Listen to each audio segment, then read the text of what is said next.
This is spectrum gray. You can pull up. Here's the thing.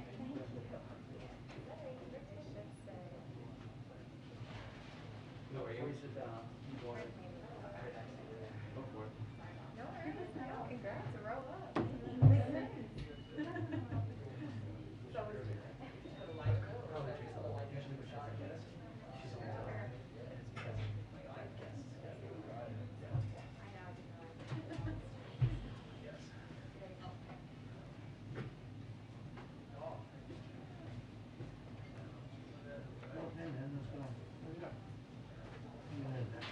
Hi friends, how are we doing? I'm thriving. How are you? Hi. Hi.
I didn't get it right. Okay.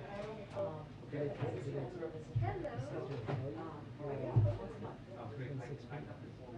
guess they can tell us.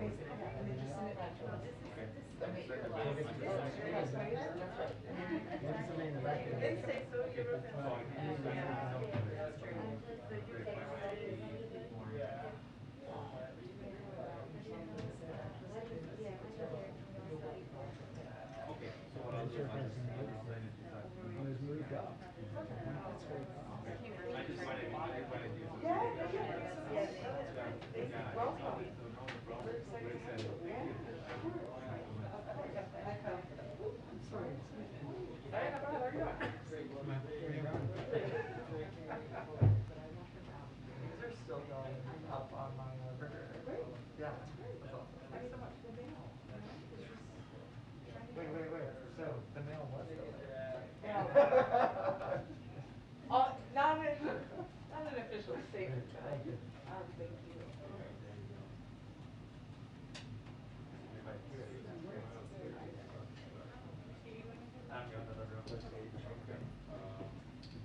Call me after.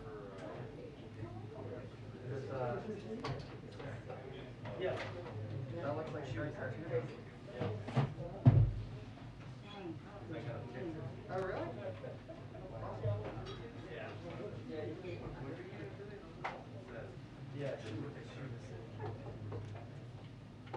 Yeah, we take turns too.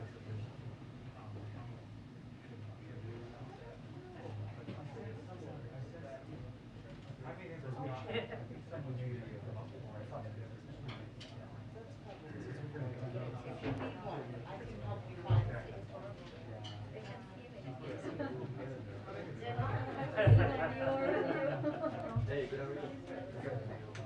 Yeah, not bad.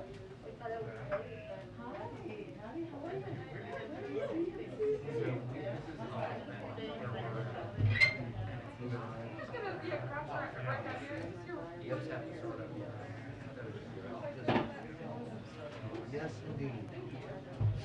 I don't think Martha's here today.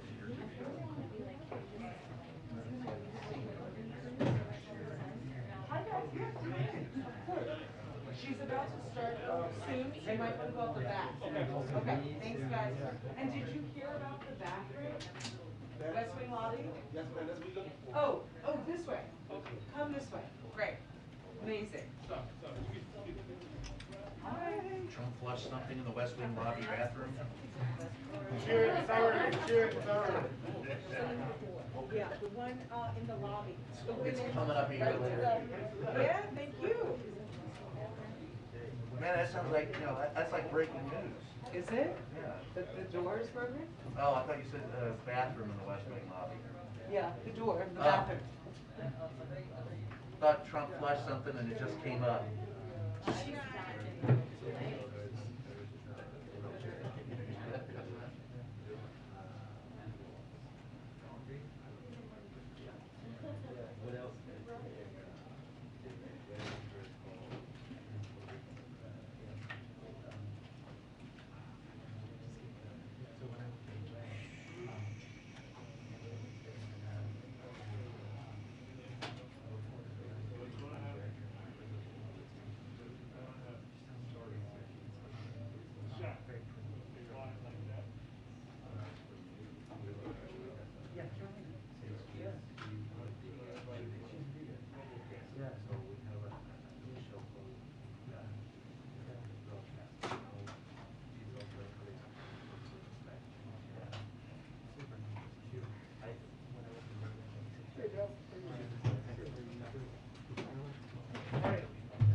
Yeah, I'm assuming it's not gonna happen.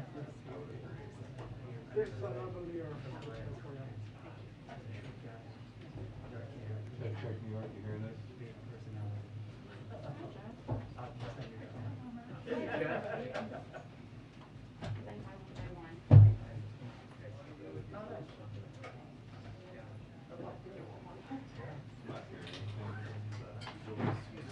Yeah. Thank you. Oh, I'm We'll panic, we'll panic when the time comes. all right, cool.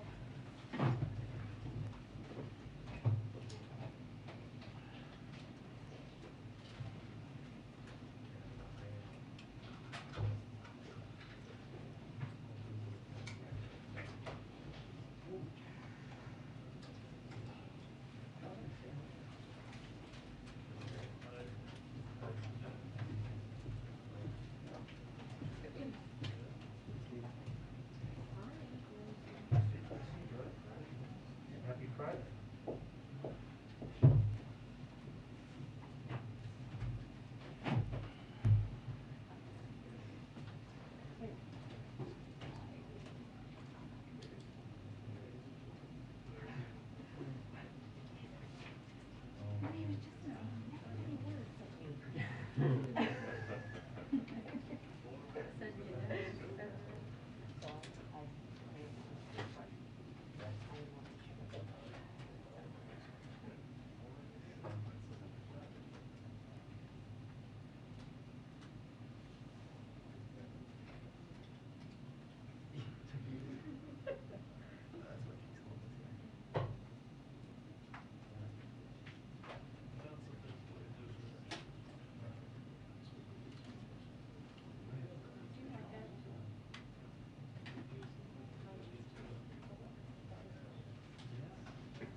I know, right?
I say she come.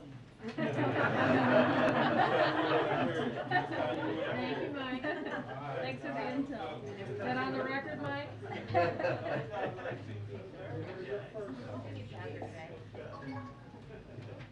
Hi, friends. Yes. Ah. Merry Christmas. Okay, who else is here? We're gonna just play school, guys. I like being a principal. Anyone from the Boston Globe? Amazing. Huffington Post. Amazing. Daily Mail. Yeah. Oh, hi, Rob. Nice to see you. It's been a while. It's great to see you. You gotta say, come on down. Yeah, I mean, present, Newsday. Amazing. Hearst. I don't think so. That's for cute. Christian Science Monitor. Financial Times. My goodness, hi. Come on down. The Guardian. No? Guys, I just really didn't want it to get to March, still with Christmas cards. Amazing. All right, you guys have a great weekend. Thanks for the holiday cheer. Should have been Christmas in No, July. this isn't in 2 minutes. Okay, good. Want to make sure.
2-minute warning to press briefing, 2-minute warning to press briefing. Thank you.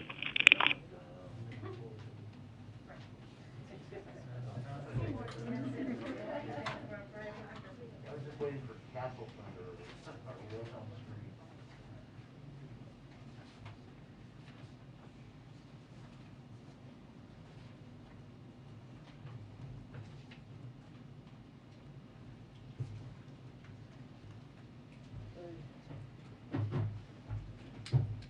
Thumbs up.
Hi, everyone.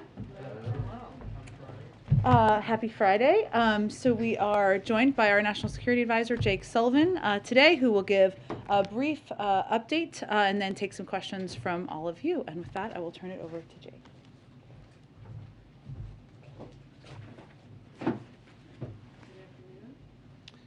Good afternoon. Thanks, everybody, for giving me the opportunity to be here. I'd like to make a few comments on the situation in Russia and Ukraine, and then I'd be happy to take your questions.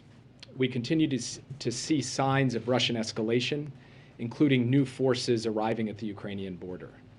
As we've said before, we are in the window when an invasion could begin at any time, should Vladimir Putin decide to order it. I will not comment on the details of our intelligence information, but I do want to be clear. It could begin during the Olympics, despite a lot of speculation that it would only happen after the Olympics. As we've said before, we are ready either way. We are ready to continue results-oriented diplomacy that addresses the security concerns of the United States, Russia, and Europe, consistent with our values and with the principle of reciprocity. We've continued to make that clear to Russia in close coordination with our European allies and partners. We are also ready to respond decisively alongside those allies and partners should Russia choose to take military action. Our response would include severe economic sanctions with similar packages imposed by the European Union, the United Kingdom, Canada, and other countries. It would also include changes to NATO and American force posture along the eastern flank of NATO, and it would include continued support to Ukraine. The President held a secure video conference today with key allies and partners to coordinate our approach to this crisis. The participants were the UK, France, Germany, Italy, Canada, Poland, Romania, the Secretary General of NATO, and the Presidents of the European Union. We have achieved a remarkable level of unity and common purpose from the broad strategy down to the technical details. If Russia proceeds, its long-term power and influence will be diminished, not enhanced by an invasion. It will face a more determined transatlantic community. It will have to make more concessions to China. It will face massive pressure on its economy and export controls that will erode its defense industrial base. And it will face a wave of condemnation from around the world. If, on the other hand, Russia truly seeks a diplomatic outcome, it should not only say so, it should pursue that diplomatic outcome. We are prepared to do that. We have put concrete proposals on the table. They are now out there for the world to see. We're prepared to engage on them and to discuss the principles and parameters of European security with our European partners and with Russia. Whatever happens next, the West is more united than it's been in years. NATO has been strengthened. The alliance is more cohesive, more purposeful, more dynamic than at any time in recent memory. In terms of immediate next steps, President Biden and his team will remain in close contact with our allies and partners to coordinate both on the potential for diplomacy and on any response that is necessary should Putin decide to order military action. We are continuing to reduce the size of our embassy footprint in Kyiv, and I now want to take a moment to echo what both President Biden and Secretary Blinken have already said. We encourage all American citizens who remain in Ukraine to depart immediately. We want to be crystal clear on this point. Any American in Ukraine should leave as soon as possible, and in any event, in the next 24 to 48 hours. We obviously cannot predict the future. We don't know exactly what is going to happen, but the risk is now high enough, and the threat is now immediate enough, that this is what prudence demands. If you stay, you are assuming risk, with no guarantee that there will be any other opportunity to leave, and no prospect of a U.S. military evacuation in the event of a Russian invasion. If a Russian attack on Ukraine proceeds, it is likely to begin with aerial bombing and missile attacks that could obviously kill civilians without regard to their nationality. A subsequent ground invasion would involve the onslaught of a massive force. With virtually no notice, communications to arrange a departure could be severed and commercial transit halted. No one would be able to count on air or rail or road departures once military action got underway. Now again, I'm not standing here and saying what is going to happen or not happen. I'm only standing here to say that the risk is now high enough and the threat is immediate enough that prudence demands that it is the time to leave now, while commercial options and commercial rail and air service exist while the roads are open. The President will not be putting the lives of our men and women in uniform at risk by sending them into a war zone to rescue people who could have left now but chose not to. So we are asking people to make the responsible choice. With that, I'm happy to take your questions. Yeah. Thanks, Jake. I know you don't want to get into the intelligence, but can you give us any sense what has changed over the past 24 or 48 hours to lead to your new level of concern? Well, first I would say when I appeared on the Sunday shows last weekend, I made the point that we were in the window, that Russian military action could begin any day now, and that remains true. It could begin any day now, and it could occur before the Olympics have ended. I'm not going to get into intelligence information, but if you look at the disposition of forces in both Belarus and in Russia on the other side of the Ukrainian border, from the north, from the east, the Russians are in a position to be able to mount a major military action in Ukraine any day now. And for that reason, we believe that it is important for us to communicate to our allies and partners, to the Ukrainians, and to the American citizens who are still there. I want to be crystal clear, though. We are not saying that a decision has been taken, a final decision has been taken by President Putin. What we are saying is that we have a sufficient level of concern based on what we are seeing on the ground and what our intelligence analysts have picked up, that we are sending this clear message. And it remains a message that we have now been sending for some time. And it is, yes, it is an urgent message because we are in an urgent situation. But just to clarify, so you now believe that Russia has all the forces it needs to mount a full-scale invasion of Ukraine? What I'm saying is that Russia has all the forces it needs to conduct a major military action. I'm not sure exactly what you mean by, quote, full-scale invasion, but Russia could choose in very short order to commence a major military action against Ukraine. Yes. Has NATO told the president that it will call up the NATO response force of Americans who have been put on that short leash? And is the president prepared to send additional unilateral forces to our partners in the border region of Ukraine? And is it your judgment and the judgment of U.S. intelligence and the U.S. government that Putin is behaving as a rational actor in his judgments at this point? So on the question of the president authorizing more unilateral U.S. forces to Europe, he's been clear all along that he is open to doing so as circumstances warrant. But I want to be very clear about something. These deployments of U.S. service members to Poland, to Romania, to Germany, these are not soldiers who are being sent to go fight Russia in Ukraine. They are not going to war in Ukraine. They are not going to war with Russia. They're going to defend NATO territory consistent with our Article 5 obligation. They are defensive deployments. They are non-escalatory. They are meant to reinforce, reassure, and deter aggression against NATO territory. In terms of the U.S. forces that have been put on heightened readiness to be deployed in the event of a NATO decision to deploy them, the president had the chance as part of the discussion today to hear from the Secretary General. No decisions have been taken in that regard, but those forces stand by should a decision be taken by the North Atlantic Council to call up the NATO response force and a request comes in for American forces to be a part of that. Finally, I can't get inside the head of President Putin. I'm not going to speculate as to his motivations, his intentions, or at this point his decisions. All I will say is that we are ready either way. If President Putin wants to engage in diplomacy, we are prepared to engage in diplomacy. We would like to find a diplomatic path forward, and we've sketched out the parameters and principles for that. If President Putin chooses to move forward, we will work in lockstep with our allies and partners to respond decisively. Yeah. Thanks, Jake. It sounds like you're saying that the assessment previously that Putin has not yet made a decision still stands. So I guess based on that, is it your assessment that it's more likely that invasion could happen now than previously believed? Look, it's hard to assign percentage probabilities to any of this. We have to think about the range of scenarios that we confront, and it's our job to be ready for all of them.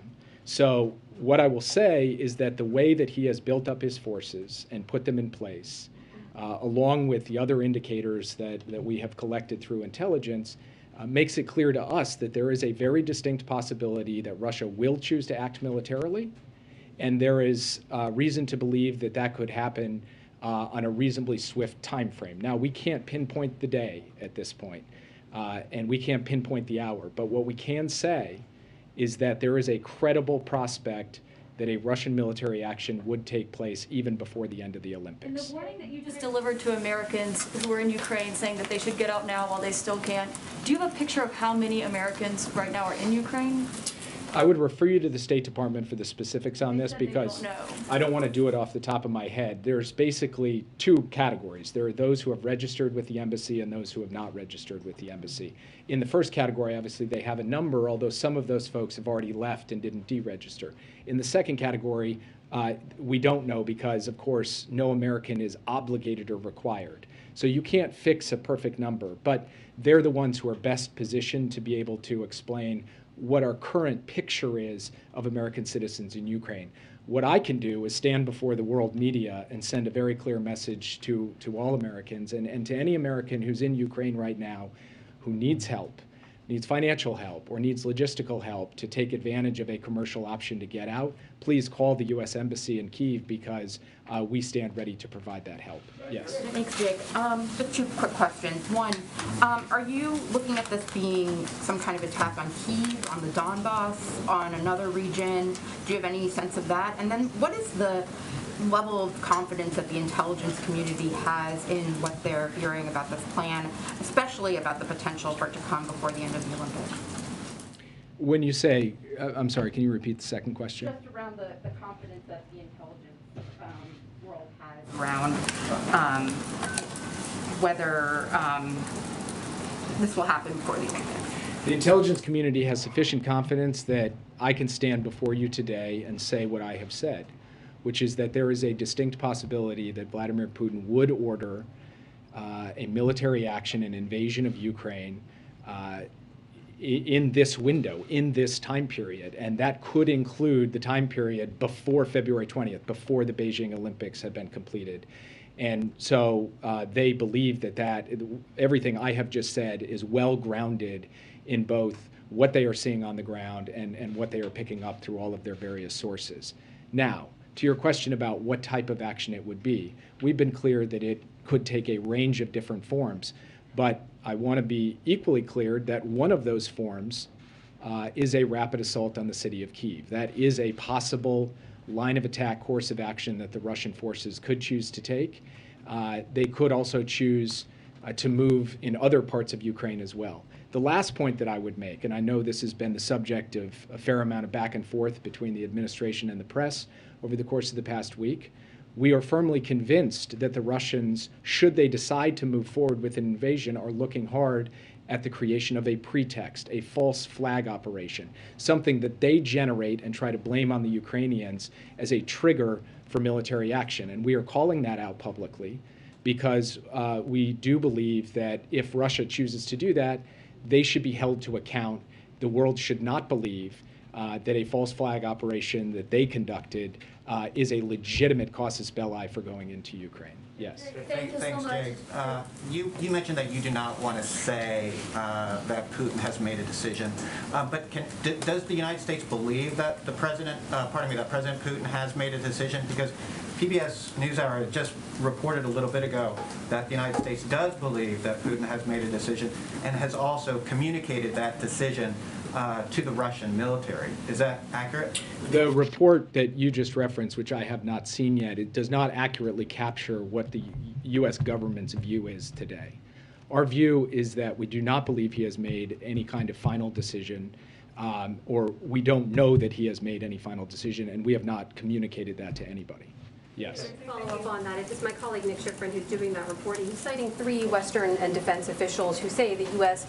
does believe that Putin has made up his mind, has communicated that to the military, and that they've been shown intelligence on that. You're saying that's not true? Well, we have communicated to our allies and partners, all 30 allies in NATO, plus a range of other partners, our latest intelligence information, and it does not include a statement that Vladimir Putin has definitively given an order to proceed with the invasion. Yes. You haven't been shown anything from your NATO allies either? I'm sorry? You haven't been shown any evidence or briefed on intelligence that speaks to that from NATO allies? We have not seen anything come to us that says a final decision has been taken, the go order has been given. What I will say, and the reason I'm up here talking in the way I am to American citizens, the reason we are taking the various actions we're taking, the reason the president convened our closest allies and partners from across the NATO alliance and the European Union, is because we believe he very well may give the final go order. That is a very distinct possibility, but we are not standing here before you today and say the order has been given, the invasion is on. It may well happen. It may well happen soon. But we are not saying, I think, the way that you've just characterized it. I have not seen this PBS report yet, but as you've characterized it, that does not capture the communication that we are making to our NATO allies, nor what we understand internally. Yes. Given the risk that you've laid out, the fact that you're not 100% certain that Putin has made a decision yet, we have seen other world leaders meeting with Putin. Has there been any more thought to President Biden engaging with him directly? I would expect that President Biden will engage by telephone with President Putin, but I don't have anything to announce for you on that right now. And yes. just to shift, you because this is getting so close now, and the concern that you're weighing towards the American people, is there a need to provide some underlying evidence of just what you're seeing that shows Americans this is a country that went through Iraq, and concerns about what the intelligence is showing? Does the administration see a need to just provide underlying intelligence? Well, let me just start with a fundamental distinction between the situation in Iraq and the situation today. In the situation in Iraq, intelligence was used and deployed from this very podium to start a war. We are trying to stop a war, to prevent a war, to avert a war. And all we can do is come here before you in good faith and share everything that we know to the best of our ability while protecting sources and methods so we continue to get the access to intelligence we need. But there's another big difference between what happened in 2003 and what's happening in 2022. And that is, in that case, it was information about intentions, about hidden things, stuff that couldn't be seen. Today, we are talking about more than 100,000 Russian troops amassed along the Ukrainian border with every capacity out there in the open for people to see. It's all over social media. It's all over your news sites. So you can believe your own eyes that the Russians have put in place the capabilities to conduct a massive military operation against Ukraine should they choose to do so. And then finally, I would just say, if you look at the course of the past few months, as we have said, we predict there will be a buildup of this kind. Our information is telling us that the Russians are likely to move in these ways. Thus far, in November, in December, in January, that has borne out. So I think when you take all of that together, we put forward a credible case. But it's not my job to stand up here and convince any of you of anything. It's your job to ask the questions and do what you can do. All I can do is, based on the best information I have available, that I can share, that the President can share, the Secretary of State can share, put that out there in close consultation with our allies and partners. That's what we've done. At what point, Jake, would you expect the country would hear directly from the President on this and the risk to world order of Vladimir Putin rolling tanks or bombing a foreign capital? Well, first, the country has heard from the President directly on the Ukraine subject many times over the course of the past 3 months, and they will continue to. So it's not like President Biden has been silent on this question. He has been very vocal on it. He has spoken to every aspect of it. He has read out his calls on it with world leaders, his meetings, et cetera. But he will continue to speak directly to the American people as we watch the situation unfold. No plans for any kind of address to the nation from the Oval Office? No kind of speech specifically about this issue with prepared remarks? I don't have anything to announce in terms of speech or prepared remarks at this point. Yeah. Thank you so much. So you and other administration officials have been quite transparent in describing the strategy towards Ukraine to us, the press. Do you believe that that strategy is actually helping to reduce tensions, or do you feel that that may be part of the reason why it's boxing Vladimir Putin even further in airing your strategy so publicly like this?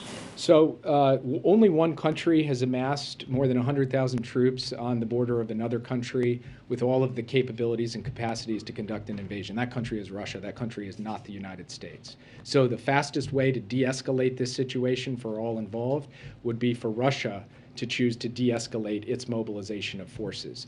The United States is responding to the active, sustained buildup of military pressure on Ukraine. We are doing so in lockstep with allies and partners. And at the same time, we have been extremely forward-leaning in our willingness to engage in diplomacy to address the mutual concerns of Russia, the Europeans, and the United States when it comes to European security. Yeah. Thank you so much, Jake. 2 questions for you. Next week, Vice President is going to Germany for the Munich Security Conference. Why isn't President Biden going? Wouldn't it be a good time to engage with his allies in person? Is he doing enough to avoid a war? And the second question, next week the Brazilian president is going to Russia to meet with Vladimir Putin. How does the White House see this visit and the timing of this visit? And do you guys expect anything from the Brazilian president during this meeting? If you simply looked at a catalog of the engagements the president has had with his allies and partners, including the engagement he had today, that catalog alone would be a rebuttal to the proposition that he's not doing enough to rally the West and to offer Russia a credible diplomatic path out of this.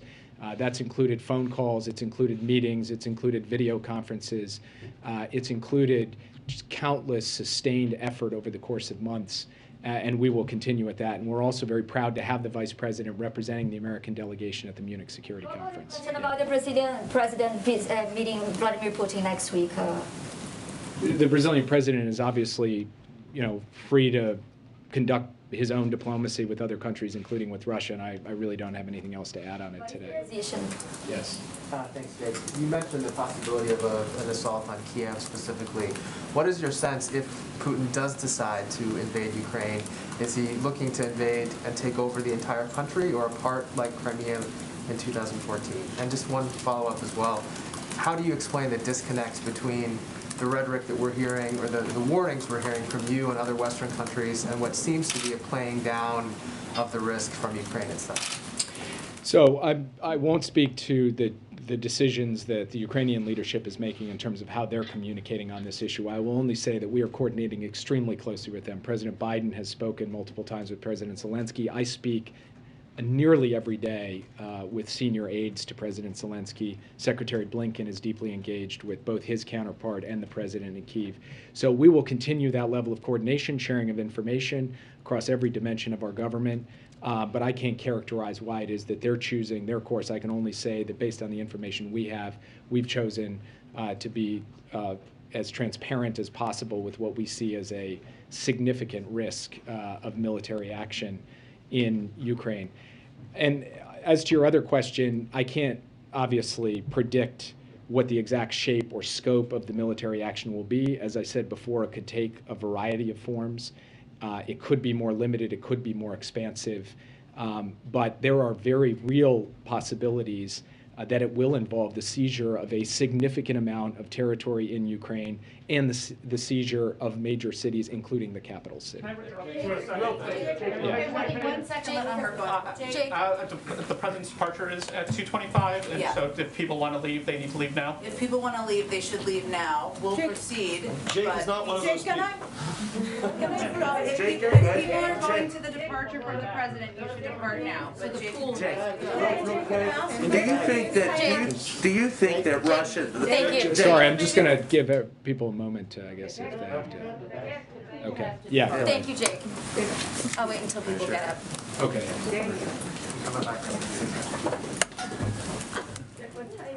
Thank you for taking my question. Did the U.S. wait too long to arm Ukraine, especially with respect to weapons that could defend against an airstrike like you laid out? Did they wait too long to move U.S. forces to NATO countries? And does the president still view the idea of pre-invasion sanctions as a stupid question? So as to the question of waiting too long on arming the Ukrainians, over the course of the past year, the United States has provided more than $500 million, $650 million in defensive assistance to Ukraine. That's more than has ever been given by any president in any year at any time, and that began more than a year ago under the presidency of Joe Biden. Second, we have made good on the commitment to get those deliveries into the hands of the Ukrainian armed forces. Those are defensive weapons intended to defend Ukraine against aggression. They are not meant for offensive purposes against any country. So we feel very proud of the contribution and commitment that we have had to helping the Ukrainians be able to defend themselves. With respect to the question of the deployment of forces to defend NATO territory, our view is that in addition to the 80,000 strong U.S. force presence in Europe today, that's showing in Poland and Romania in particular, but also through the deployment of air squadrons to the Baltics, as we had a few days ago, and other significant moves we've made, a carrier in the Mediterranean that for the first time in 30 years actually flew the NATO flag as well as the American flag, that we have been forward-leaning and robust in defending and reassuring our NATO allies. And you don't have to take it from me. You can talk to the president of Poland or the president of Romania about the satisfaction they have with the fact that the United States has stepped up alongside other NATO allies to deter and reassure and reinforce our presence along the eastern flank. Sanctions part, though, Jake. What about the pre-invasion sanctions? You didn't answer that part of my question. Is the president looking at sanctions ahead of an invasion any differently than he has been up until this point, given the escalation that we're seeing from Russia? The president believes that sanctions are intended to deter, and in order for them to work to deter, they have to be set up in a way where if Putin moves, then the costs are imposed. We believe that that is the right logic, both on its own merits, but equally importantly, we believe that the most important fundamental for anything that unfolds in this crisis, whether through diplomacy or as a result of military action, is that the West be strong, be united, and be determined to operate with common purpose. And he believes that the sanctions approach he's taken in lockstep with our European partners, the Canadians and others, puts us in a position for the West to be able to respond to this contingency in the most united and purposeful way possible. That will pay dividends for us in this circumstance, but it will also pay enormous strategic dividends for the United States in the years and decades ahead. Our understanding is that there was a sudden meeting last night in the Situation Room to talk about Russia, and now you and Secretary Blinken are obviously using sharper rhetoric about the timing of the invasion. I know you don't want to get into specific intelligence, but is there something that prompted the meeting last night and that has changed the administration's assessment overnight? So I'm not going to speak to internal deliberations, and I'm not going to get into the specifics of intelligence information. What I am going to say is that for some time now, including out of my own very mouth, we have been talking about how we had entered the window where any day now a military action could be taken. That was the formula I was using several days ago. Now, as we gain more information, our view that military action could occur any day now and could occur before the end of the Olympics is only growing in terms of its robustness, so that I can stand here and say that is a very, very distinct possibility. But I just want to say two things. First, we can't predict the exact determination that Putin would make if and when he makes a determination.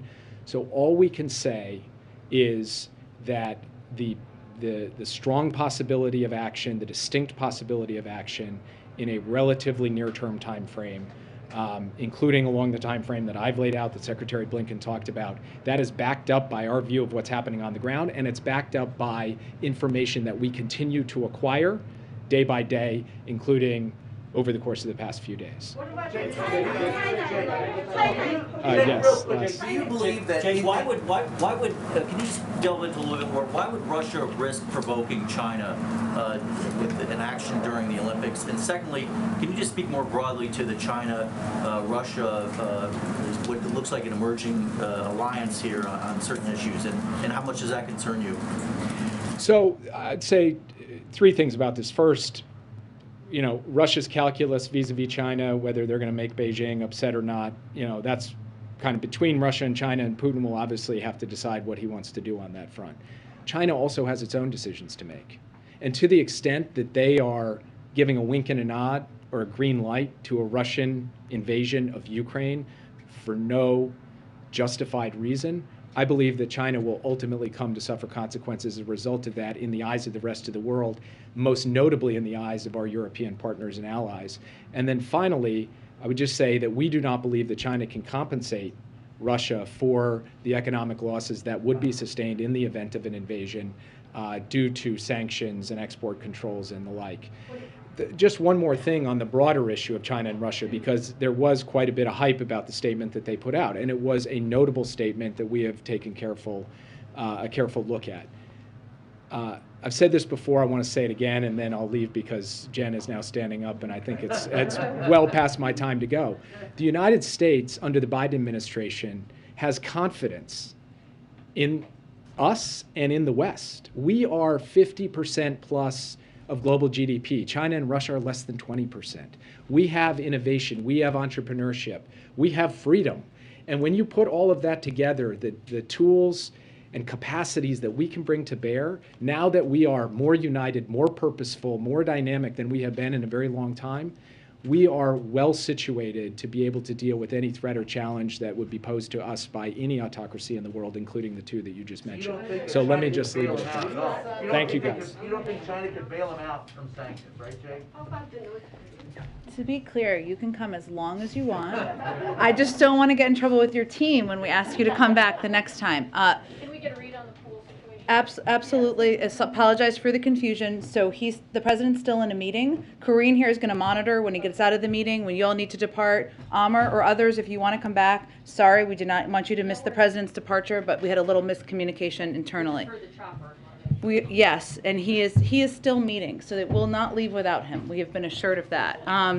Okay, I don't have anything at the top. I know you've covered a lot of topics, but I know there's a lot going on in the world. So why don't we go to whatever else, or that you'd like to discuss? On that, if you could just say on that, what should we expect this weekend? Things have obviously escalated or moved forward.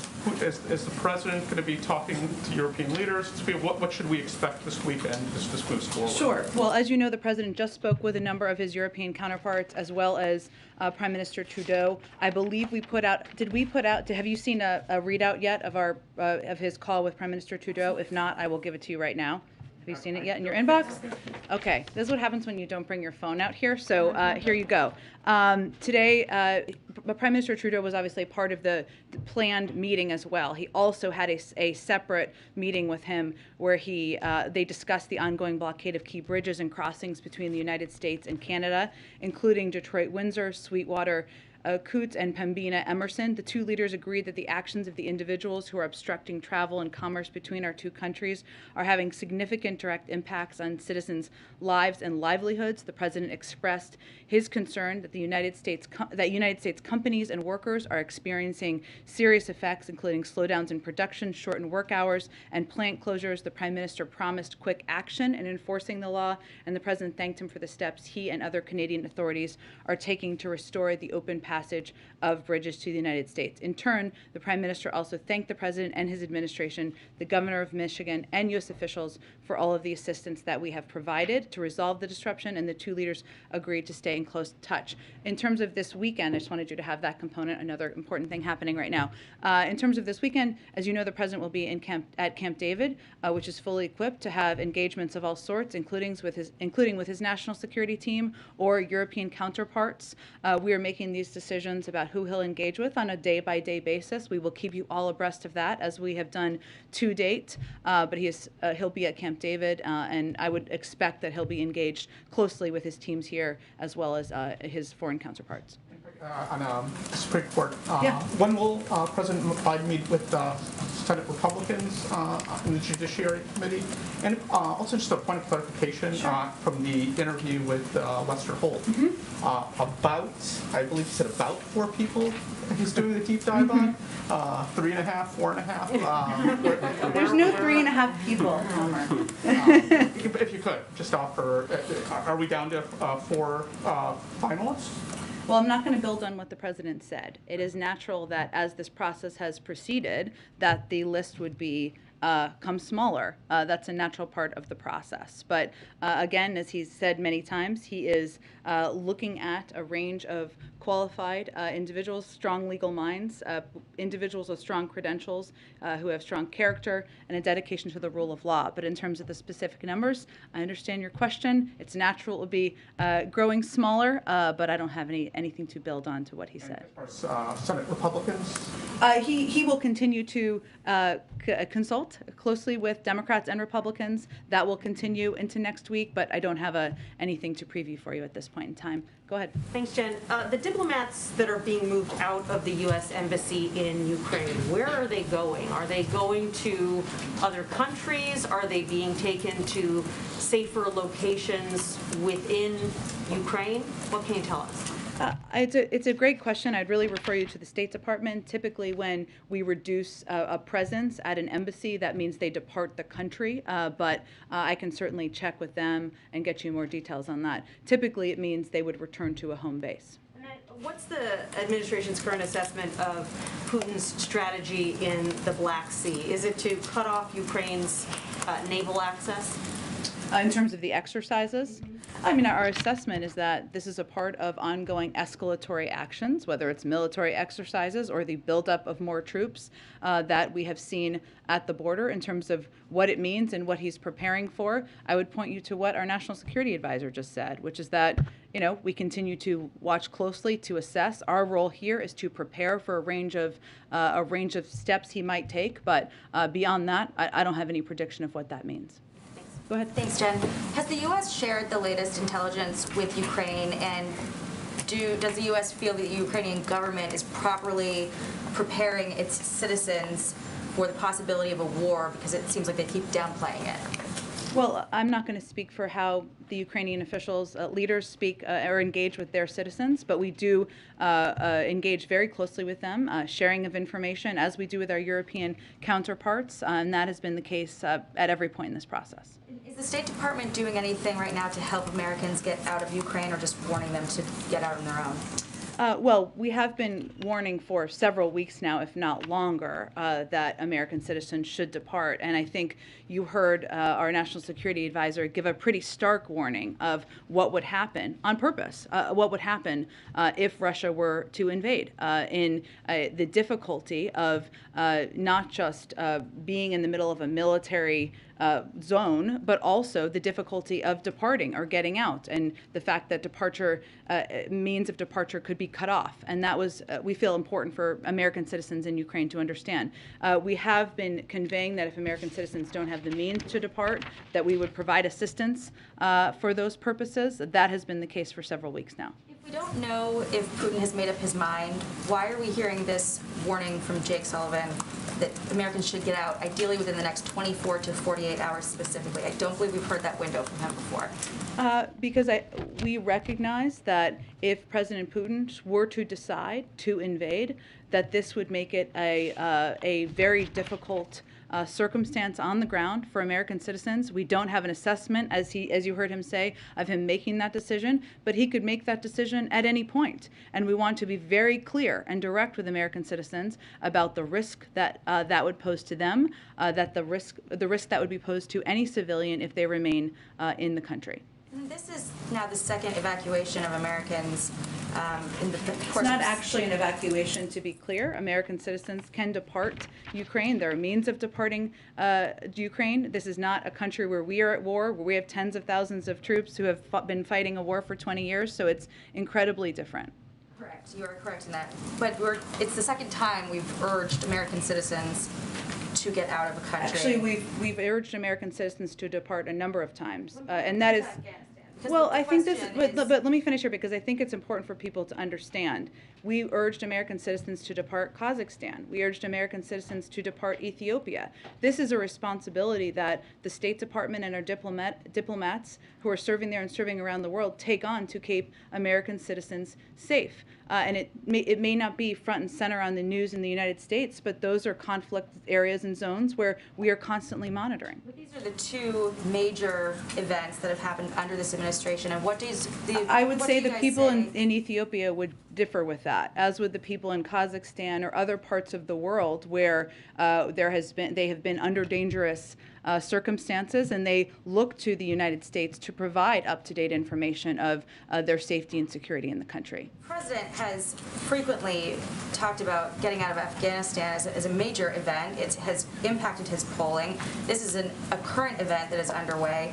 The question is, what does the administration say to critics who are looking at these two events and questioning this administration's foreign policy approach? Who is questioning us? Give me Plenty of Republicans. Like who? I could name off any number of Republicans. I'd love to know a name. Goodness. Mitch McConnell. Okay. Well, here's what I would say to Mr. McConnell. The president ended a 20-year war in Afghanistan, a war that had cost us thousands of American lives, billions, trillions of dollars, and was a failed enterprise after 20 years. He was the first president to do that after many of his predecessors failed to take exactly that step.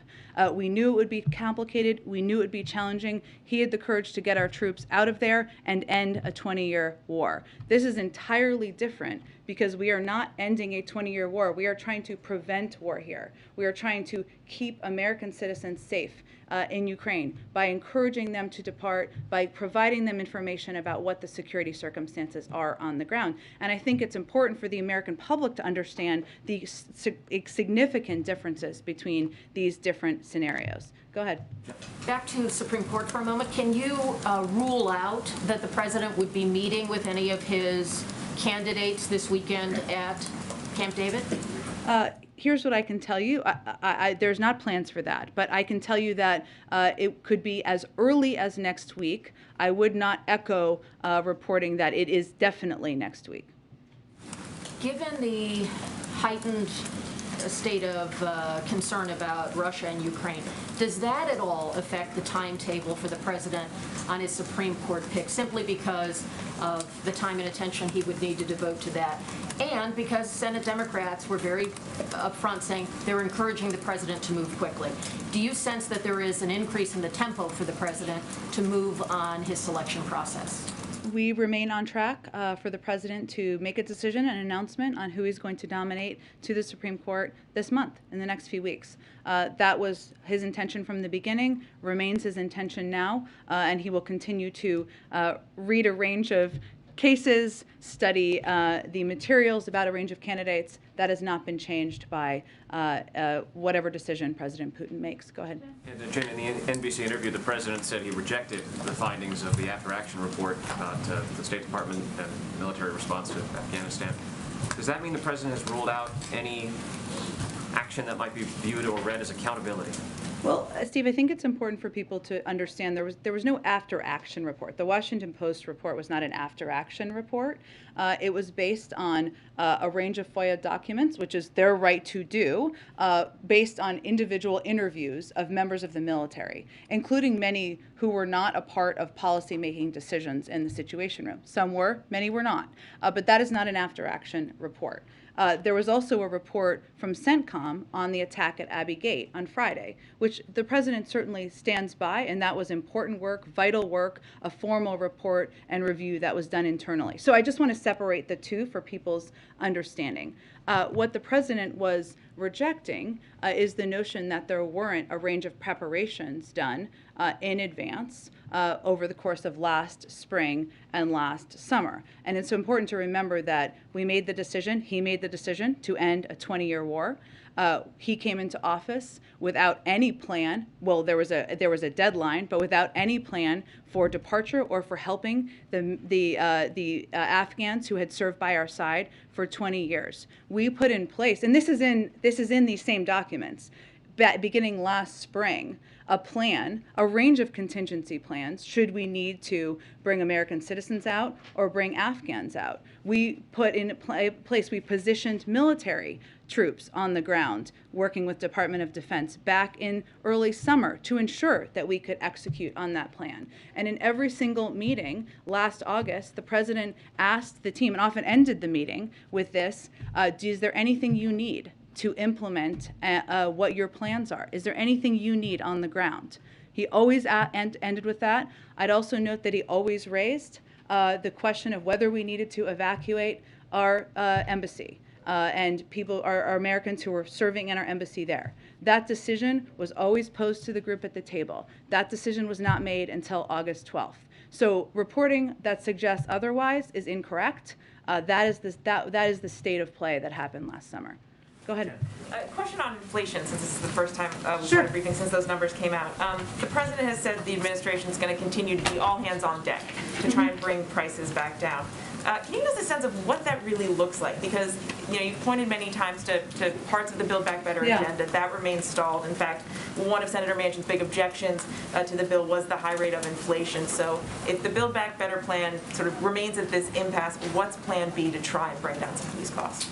Well, there's a couple steps that the president is very focused on as it relates to addressing inflation. One, I would note that economists in the Federal Reserve still predict that inflation will come down, will moderate over the course of the year. And the president has also said that he supports the steps that the Federal Reserve an independent body, has announced about recalibrating over the course of the coming months. And he's obviously nominated a number of individuals to fill the board, which is an essential part of addressing this. But I would also note beyond that, how the president really looks at this is how you're addressing core costs for the American people. So you referenced the Build Back Better plan. First, we believe there's a path forward, and the president's going to continue to fight for it. Otherwise, he wouldn't have gone to Virginia earlier this week and talked about negotiating the price of prescription drugs. So his view is that in order to address costs that have been affecting inflation, but also infecting families for many decades, the cost of prescription drugs, the cost of childcare, we need to move that forward. But it's not just that. We also need to address supply chains in the short term at the ports,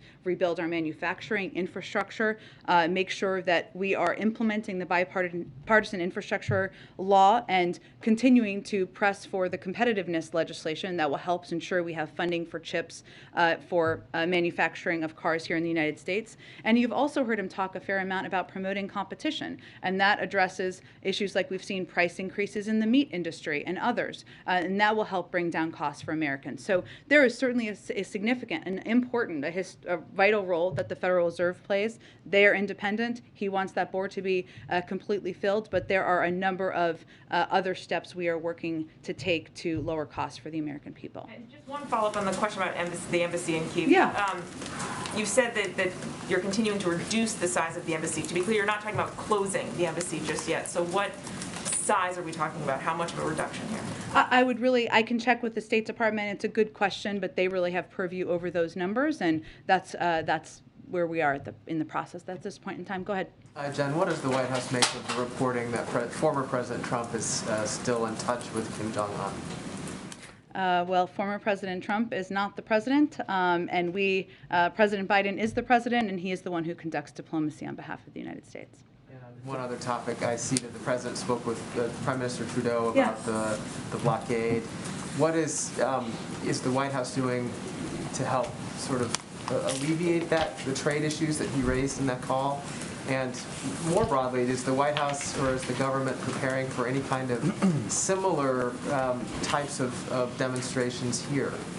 Yeah, so two different questions, so let me try to answer them both. So we have continued, obviously the President's speaking with Prime Minister Trudeau about this as part of our effort, but our team, Dr. Liz Sherwood-Randall, other members of our administration have been in close touch with their Canadian counterparts over the last few days about how to address this blockade and the challenge it is posing to the supply chain. I mean, fundamentally, how we view this is that the impact of these protests, while we certainly believe in peaceful protest, has the potential to impact, and this is why we are very focused on this, communities, workers being able to travel back and forth across the bridge, who are going to work, who may work on different sides of the border, the ability to get food on the table to American families, to get auto parts to manufacturers who are trying to make vehicles. So this is, whatever their intended stated purpose is, this effort has the potential to have a huge impact on workers and the American public. But to go back to your question, we are in very close contact with Canadian officials. We've also taken steps to help detour routes so that a number of these trucks can move in different routes and be able to cross the border. So for example, while the Windsor-Detroit Ambassador Bridge continues to remain closed, Port Huron is fully operational. Customs and Border Patrol is rerouting traffic to Port Huron, where all 9 commercial lanes are open. The Detroit-Windsor Tunnel is open, which is a way that individuals who are trying to work on different sides of the border are able to travel as well. And Secretary Mayorkas has also spoken with local officials in affected and potentially affected states, as has Secretary Buttigieg has been deeply involved with this as well. On your second question, we are, of course, on reports of a similar freedom convoy I think you're asking about, right, in D.C., event in D.C. in early March. The Department of Homeland Security obviously put out a statement on this the other night. They're aware of these reports. They're taking all necessary steps to ensure that the convoy does not disrupt lawful trade and transportation or interfere with federal government and law enforcement operations. On reports that this convoy is causing disruptions at the Super Bowl, the Department of Homeland Security, or could, I should say, the Department of Homeland Security is surging additional staff to its incident command post. There's strong cooperation with the California Highway Patrol, the Los Angeles Police Department, and state and local authorities. And the department already has has a lead field coordinator and emergency operations center in place, as would be standard protocol, given this is a large event, the Super Bowl. And they will build on that. There's already 500 DHS personnel providing extensive air and maritime security resources. So we are in both close touch with our Canadian counterparts, also with local officials through our Department of Homeland Security. Our Secretary of Transportation is also deeply involved in this, and we're working to address this on all fronts. Go ahead. Thanks, Jen. Just to follow up on Jeff's question, is it still accurate to say that the Biden administration has not heard back from the North Koreans despite the outreach? Correct. And on the conversation that President Biden is expected to have with President Putin, is that happening today? I don't have anything to predict in terms of the timing. Okay, and I think we have to wrap it up. You want to do the last one, quick? Yeah, real quick. Well, can I ask on two things? Yeah. First of all, following up on what you said earlier, confirming that interviews with Supreme Court candidates could begin as early as next week. Does he have in mind how many he wants to interview? Is it just a few? Is there a number that he has in mind? And how long do you expect that process, the interview meeting process, to go? Just next week or further? Well, what I can tell you is that the interview process for any president typically happens very late in the process. And in terms of the specific number, I'm just not going to get into that level of detail. One more question. I'm asking for a colleague regarding his position on the bankruptcy law for student loan debt. President Biden voted repeatedly as a senator to make it harder for student loan borrowers to erase their debts through bankruptcy like other secured debt such as credit cards. 2 years ago as a presidential campaign, he campaigned on overhauling the bankruptcy law to ease student debt, in addition to his pledge to forgive $10,000 per student in federal student loans. Why hasn't he acted to this point on the bankruptcy law in addition to the pledge on debt forgiveness? I'm happy to check on the status of that legislation. I don't know where it is in the process, but what I could reiterate for you is that the president has forgiven $15 billion in student loans, benefiting more than 675,000 student loan borrowers since he took office. No one has been required to pay a single dime in federal student loans, and he extended the hiatus of payment until May to give people some extra breathing room. I'll check and see the status of that. Thanks, everybody. Pfizer pulling the application for the authorization for the vaccines for under 5. Is there a White House reaction to that? I know they're going to do a briefing. The FDA is, so I will leave it to them to speak to their data. Thanks, everyone. Concerned about the CIA's mass surveillance program that Senator Wyden revealed.